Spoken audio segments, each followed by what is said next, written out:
morning, everyone, and welcome back to Grandma Jane's World. Today I'm going to make those sugar roll-out cookies that I've told you so much about, and they are just the best. In fact, I won $50 years ago in a baking contest. Mom and I both decided we were going to enter.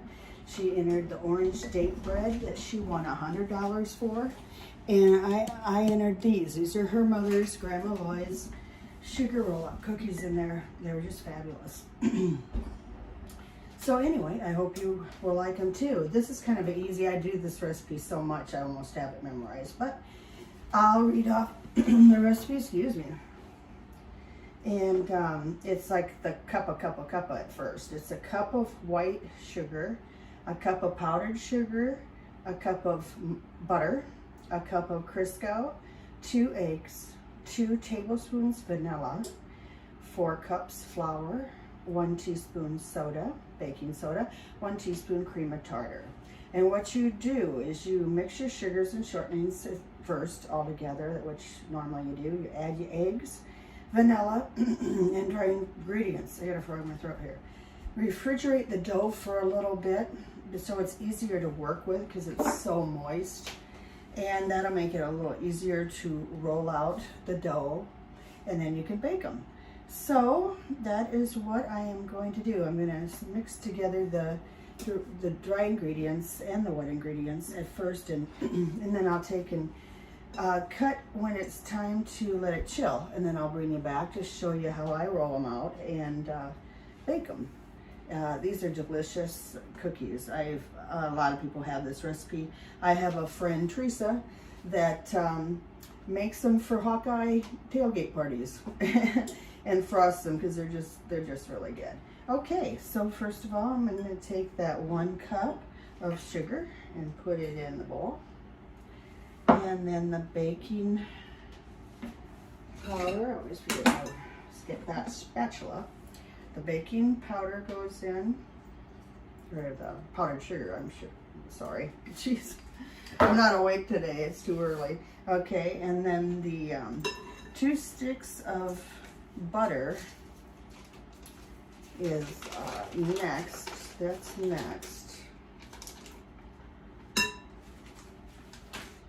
I'm waiting for a new stand-up mixer to come. I wanted the tilt head and glass bowl. And so I'm doing it all by hand, and that's okay because my arm's getting a workout, which they need. It needs. And it's okay. So there goes my, here it is, geez. The Crisco, or the vegetable shortening. Okay. Then I'm going to blend these all together. I left the butter out so it'd be softer. It's just a lot easier. When I make biscuits, I don't. Of course, that has to be hard and cold.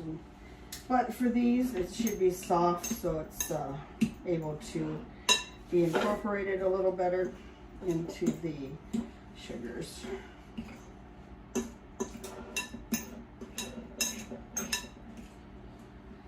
I had a busy day today and my schedule changed a little bit, so I'm going to try to get done as much as I can.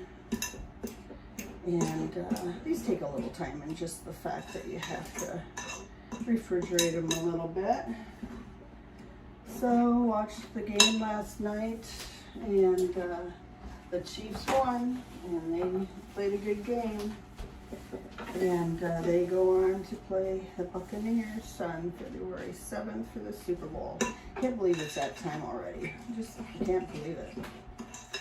This year's really going fast, and actually it's nice because since we have to be in for the COVID and all that, I can't wait till spring till we can sit out and have some company again and still stay safe, though. The vaccine is not fast around here. Some states, a lot of people have it already, but not here. I don't know what's going on. They do have it, have had it at the nursing home, so that's good.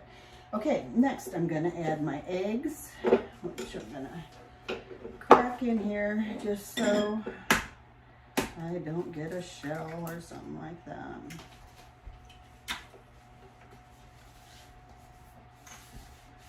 Sure am messy today.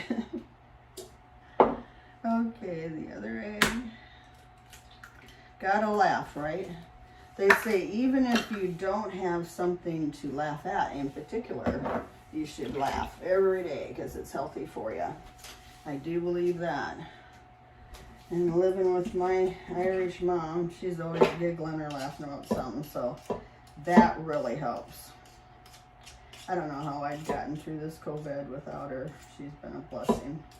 So easy, easiest roommate I ever lived with, and I lived with a lot of them in airlines at different times. They call them crash pads, where there's like 12 people all in one hotel room. Ugh.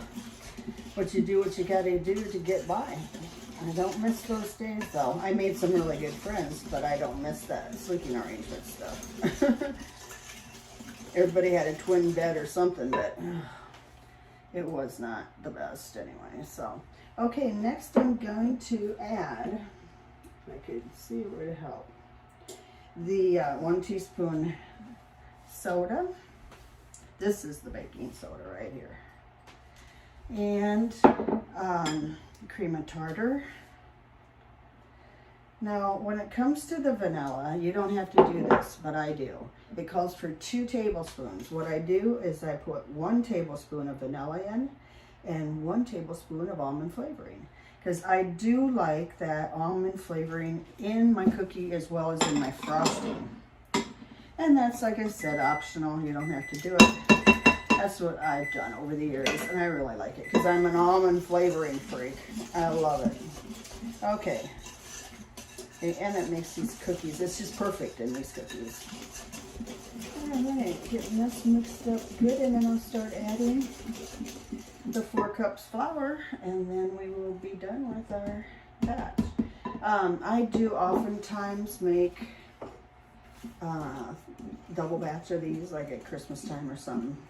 And I always, if I have some to eat, you know, but if I have a lot of extra, then I put them in the freezer without frosting, because the frosting gets brittle if you put them in the freezer and get them out.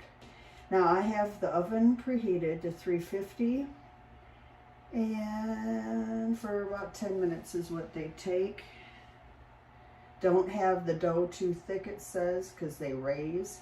And I do have somewhere a big cookie cutter I got, and the cookie is like this big. It's like, oh, that's too much. So I try to get more of a medium size, like this cookie cutter, you know, size, this circle. Or like, here's a flower, here's a star. I thought I had a Saint Shamrock in there. I'm gonna dig in my cookie cutters while I'm on break here and see if I do, because then I could freeze some of those and have them ready for St. Pat's. But Valentine's is next, and these always go over really well. I like them frosted with a little almond flavor powdered sugar frosting. If you put a little melted butter in them, they are shiny besides, which is really cool. And then I had to search all over heck for Red Hots. I really like a Red Hot or something on them sometimes. And I couldn't find them. I finally found them. I don't know I don't know. I was hoping they hadn't stopped making them, but I did find them, so anyway, I like them on my Christmas cookies too. And I have a friend who put some cookies she decorated for Christmas on Facebook one time, and I'm going to ask her if she'll come on here next year, because those cookies were the most beautiful things I've ever seen in my life. And I'll try to get a picture of that and show you. And I usually just kind of drizzle frosting. I'm not, there again, real patient about that. But, and I don't like a ton of frosting either. But these cookies I would definitely try to do, because they were Christmas trees in snow, and they had blue on them, like ornaments. They were just magnificent, that's what I can say.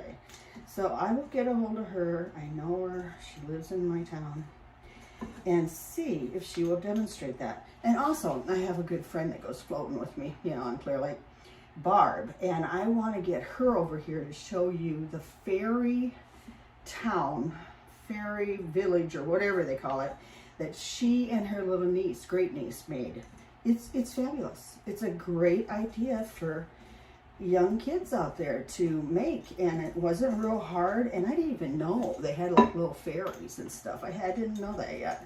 But anyway, that's something I may consider doing for my grandchildren, because it's just so cool.